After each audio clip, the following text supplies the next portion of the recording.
Weather Service warning alarm tone. During potentially dangerous weather situations, specially equipped receivers are automatically activated to warn of the impending hazard.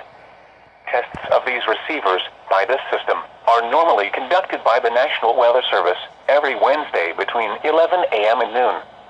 When there is the threat of or existing severe weather in the area on Wednesday, the test is postponed until the next available good weather day. The warning alarm, transmitted over National Weather Service radio stations in North Central and Northeast Illinois, will be activated for watches and/or warnings affecting all counties in North Central and Northeast Illinois, as well as counties in far northwest Indiana. Reception of this broadcast and the alarm tone will vary at any given location. This variability, normally more noticeable at a distance from a given transmitter, will occur even though you are using a good quality receiver in perfect working order. This concludes the tone alarm test. We will now return to our regular program.